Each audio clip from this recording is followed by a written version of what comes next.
آپ صلی اللہ علیہ وسلم نے فرمایا اسماعیل خود بھی یہ چاہتی تھی کہ انسان وہاں آباد ہوں، چنانچہ وہ وہاں اتر پڑے اور اپنے گھر والوں کو بھی بلا بھیجا۔ جب وہاں ان کے کئی گھر آباد ہو گئے، حضرت اسماعیل علیہ السلام جوان ہو گئے اور انہی لوگوں سے عربی سیکھی تو ان کی نگاہ میں بڑے اچھے اور جوان نکلے۔ وہ ان سے محبت کرتے تھے، اپنے خاندان کی ایک عورت کو ان سے بیاہ دی، پھر ان کی والدہ فوت ہو گئی۔ حضرات گرامی، ہم نے جو آیت پڑھی ہے اس آزمائش کے تعلق سے ذکر کی گئی ہیں، ان میں اللہ رب العالمین فرماتے ہیں کہ جب اسماعیل علیہ السلام جوان ہوئے تو حضرت ابراہیم علیہ السلام نے خواب میں دیکھا کہ وہ اپنے جگر گوشے کو ذبح کر رہے ہیں۔ چونکہ انبیاء کے خواب وہی بھی ہوتے ہیں، اس لیے انہوں نے اپنے اس اکلوتے بیٹے کو ذبح کرنے کا عزم کر لیا۔ انہوں نے اسے عملی جامہ پہنانے سے پہلے یہ معاملہ اپنے بیٹے پر پیش کیا۔ اس وقت ان کی رائے طلب کی۔ نیک اور بردبار بیٹے نے فوراً کہا، یا افعل ما تؤمر، اے ابا جان آپ وہ کام کر گزریں جس کا آپ کو حکم دیا گیا ہے۔ صرف یہی نہیں بلکہ بوڑھے باپ کو اپنے صبر و ثبات کا یقین دلاتے ہوئے کہا، ستجدنی انشاءاللہ من الصابرین، اللہ رب العالمین نے چاہا تو آپ مجھے صبر کرنے والوں میں سے پائیں گے۔ کیا جذبہ تھا باپ بیٹے کا، دونوں اللہ رب العالمین کے حکم پر عمل کرنے کے لیے ہماتن تیار اور مستعد تھے۔ باپ اپنے جگر گوشے کو قربان کرنے کے لیے اور بیٹا قربان ہونے کے لیے بےتاب۔ اللہ اکبر، یقیناً یہ بہت بڑی آزمائش تھی جس میں یہ دونوں حضرات کامیاب ہوئے۔ اللہ رب العالمین نے فرمایا، ان ھذا لہو البلاء المبین۔ اللہ رب العالمین نے ان کلمات سے، قرآن کی ان آیات سے تعبیر کیا ہے۔ پھر حضرت ابراہیم علیہ السلام اپنے بیٹے حضرت اسماعیل علیہ السلام کو لے کر مینا کو چلے گئے، جہاں جمرات کے قریب انہوں نے اپنے اس فرما بردار بیٹے کو ذبح کرنے کے لیے پیشانی کے بل لٹا دیا۔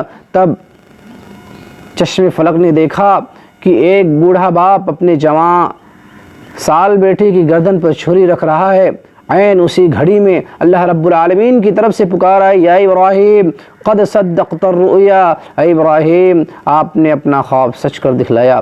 مالک کائنات نے اپنی اس پیغمبر کے سچے جذبے اطاعت و فرما برداری کی تصدیق کر دی، اور پھر اسماعیل علیہ السلام کی قربانی کے بدلے میں اس نے ایک میڑھا بھیج دیا، وفدیناہ بذبح عظیم، جس کو حضرت ابراہیم علیہ السلام نے قربان کیا۔ یہ وہ عظیم قربانی ہے جس پر ہر سال لاکھوں مسلمان عمل کر کے اس کے ذریعے اللہ رب العالمین کا تقرب حاصل کرنے کی کوشش کرتے ہیں۔